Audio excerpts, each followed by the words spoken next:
Olá, boa tarde. Foi apresentado o Orçamento de Estado para 2024, com implicações na qualidade de vida dos portugueses e a alimentar sempre a esperança de que alguns problemas que eles enfrentam possam vir a ser minimizados. É um tema que vamos analisar dentro de instantes com João Pedro Tavares. Antes, porém, ficamos com a atualidade religiosa, onde destacamos hoje a Semana do Papa. Cari fratelli e sorelle, buongiorno.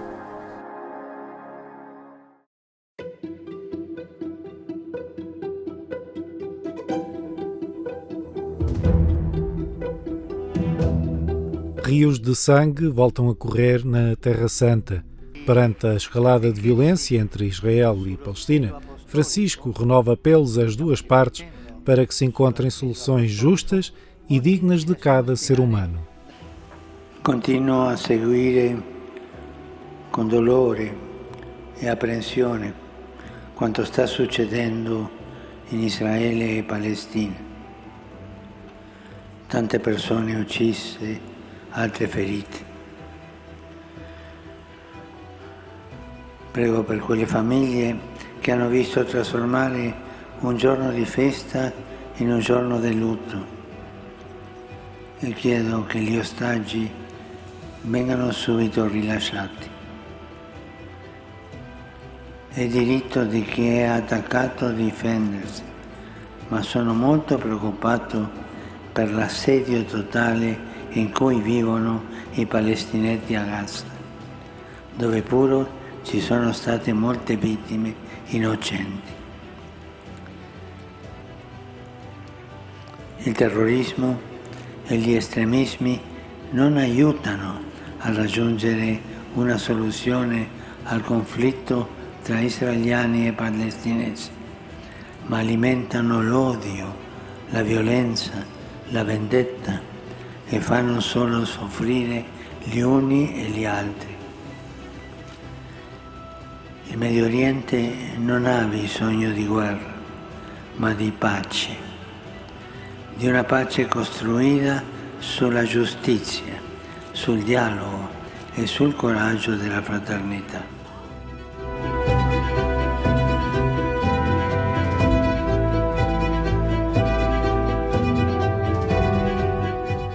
Os trabalhos do Sínodo entram numa nova fase com a evocação das pessoas excluídas ou marginalizadas na Igreja e na sociedade. As reuniões gerais desta semana debatem a secção B1 do documento de trabalho com o tema Uma Comunhão que Irradia. All are invited to be part of the Church. At World Youth Day in Lisbon, Pope Francis reiterated the words todos, todos.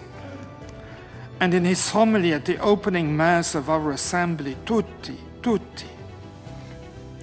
In deep communion with his Father through the Holy Spirit, Jesus extended this communion to all the sinners. Are we ready to do the same? Are we ready to do this with groups which might irritate us because their way of being might seem to threaten our identity? Todos, tutti. If we act like Jesus, we will testify to God's love for the world. Failing to do so will make us look like an identitarian club.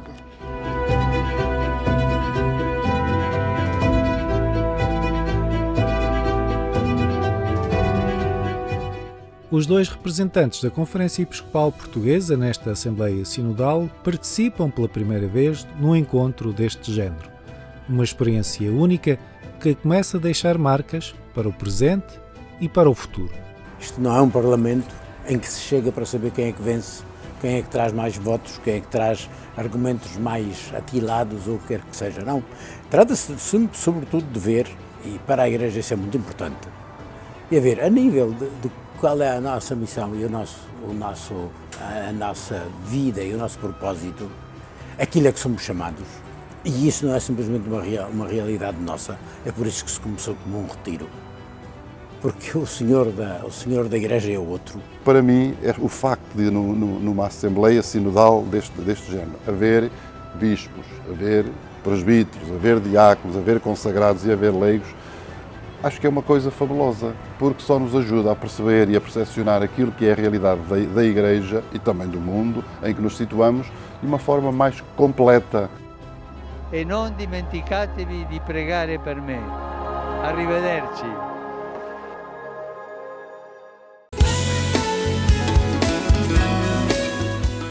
O Cântico das Criaturas de São Francisco de Assis uniu os líderes religiosos em momento singular no Vaticano.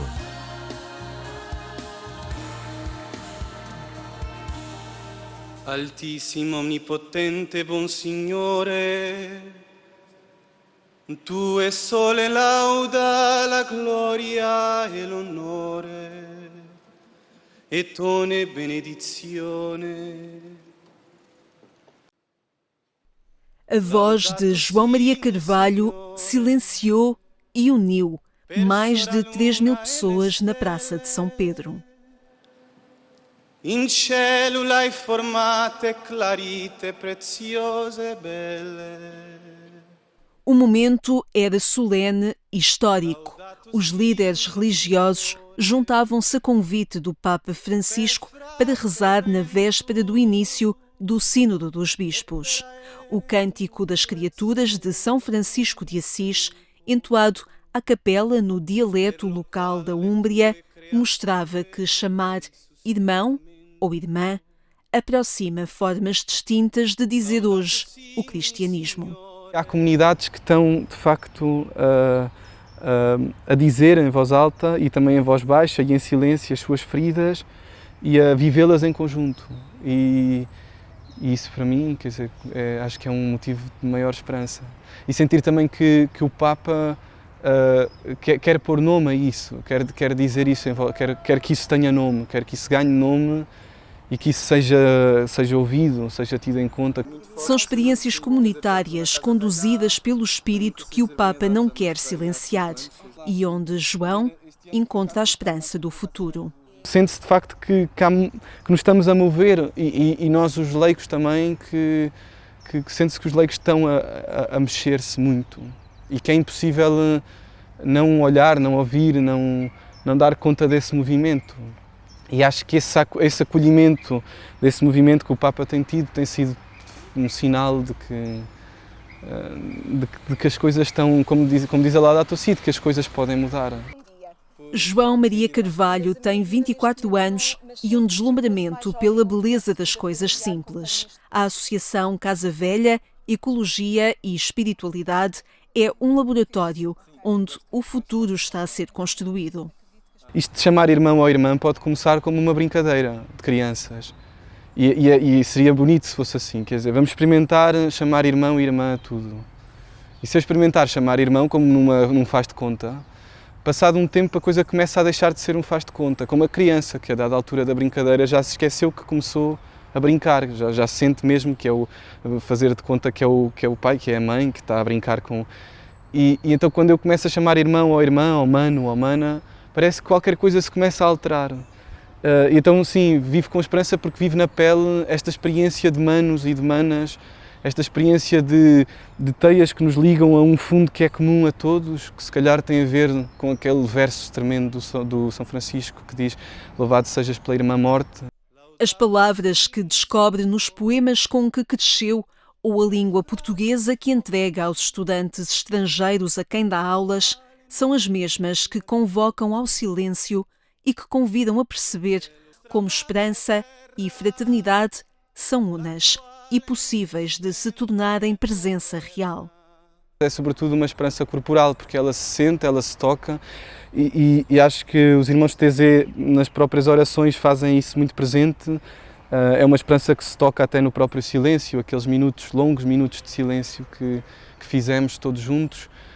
Os cânticos que cantámos todos juntos e, portanto, tudo isso acho que é a esperança a falar. A esperança fala no silêncio, fala na música, fala nos gestos, fala naqueles testemunhos de todos os que foram falar naquela vigília. Laudato si, mi Signore, per sora nostra morte corporale, dalla quale l'uomo vivente può scappare. guai a quelli che morrano nelle peccata mortali, beati quelli che troverà nelle tue santissime volontati. Herdeiro e semeador, lavrador e construtor, João está certo de que o que a Praça de São Pedro testemunhou naquele silêncio e canto partilhados entre a humildade e o desamparo de quem se viu convocado àquele momento são já um fruto de um caminho que também ele, um jovem de 24 anos, quer percorrer. Por um lado é uma semente que já dá muitos séculos, por outro é uma semente que se coloca agora, porque houve de facto até da parte do Papa em convocar esta vigília uma vontade de que a semente fosse colocada agora, neste tempo preciso. E por outro, quer dizer, acho que também já é um fruto, porque na verdade já se realizou ali qualquer coisa. E se acreditamos também no que é uma oração, a oração é qualquer coisa que já é ativa, que já ativa qualquer coisa em nós também. Portanto, de certa maneira foi uma semente, mas é também já um fruto. E como João Maria Carvalho, outros querem também partilhar o silêncio, o seu canto e o seu sonho, de uma unidade que se ensaia e se quer mostrar no caminho sinodal da Igreja. Che la morte seconda non farà male. Laudate e benedicetemi, Signore, e ringraziate e serviateli con grande umilitate, con grande umilitate.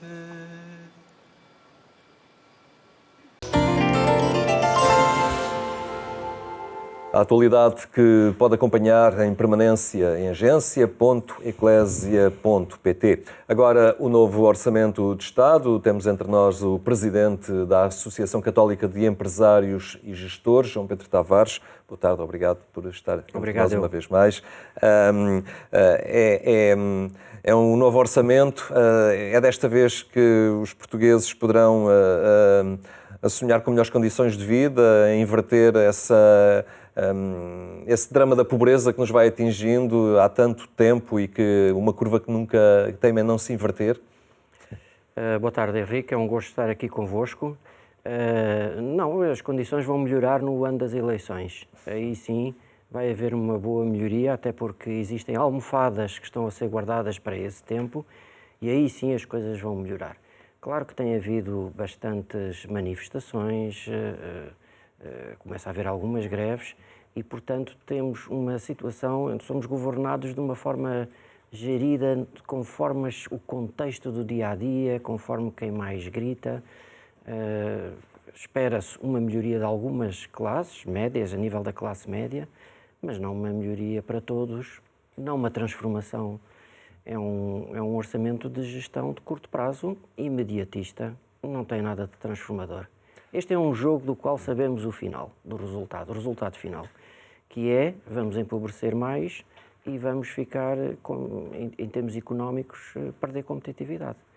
Esta mexida nas taxas de IRS, pelo menos anuncia-se que poupanças significativas no fim do ano, mas por outro lado também há impostos indiretos muito significativos que estão a surgir.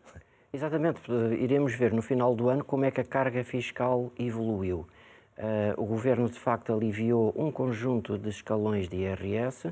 Quem tiver um aumento superior a 3%, por exemplo, salta de escalão e ao saltar de escalão provavelmente pode pagar mais IRS no final do ano.